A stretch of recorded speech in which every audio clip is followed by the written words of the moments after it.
que el Barça guanyi poca cosa.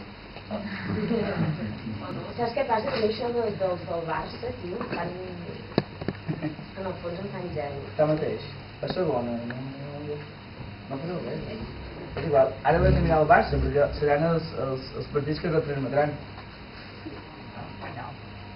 Bueno, jo crec que ens batran més pel 33 així.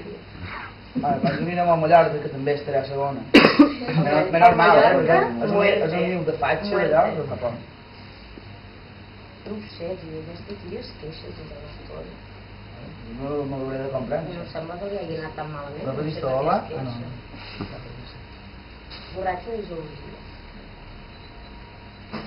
Jo, que sempre he escurat el plat sense rebequeries, que sempre he encapçalat sense pedanteria les llistes de l'escola, del partit, de la universitat. Jo, que he penjat del cartell a l'estil nord-americà com a treballadora del mes. Jo, que he escrit poesia, que he fet l'amor per aturar guerres, que m'he venut per comprar-te el cel. Jo, que t'he sigut sincera, que he plorat i he rigut a les pedres perquè no patissis. Jo, que m'he tallat les ungles sola. Jo, que t'he deixat ser tu, sense voler ser teva. Jo no sóc ningú. Tu saps que estàs bevent Estella? Quin remei, no tenen Sant Miquel. Aquí hi ha un poema que has escrit tu. Estic aquí, has escrit una cosa sobre... Ja li he trobat el panyo a l'Espai Major. No n'havia trobat cap fins ara. Aquí, mira, aquest és blau xiveca.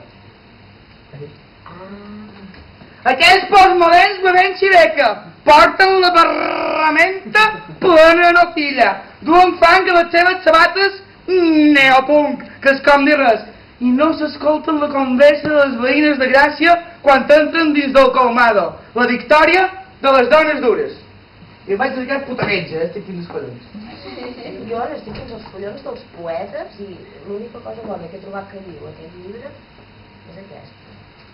No em refio dels poetes que només viuen de nit i que diuen tenir 7 vides, ni dels gats que en tenen un amb tu i l'altre amb la veïna. Jo me'n vaig. Anem a la sala de masturbació? Anem a la sala.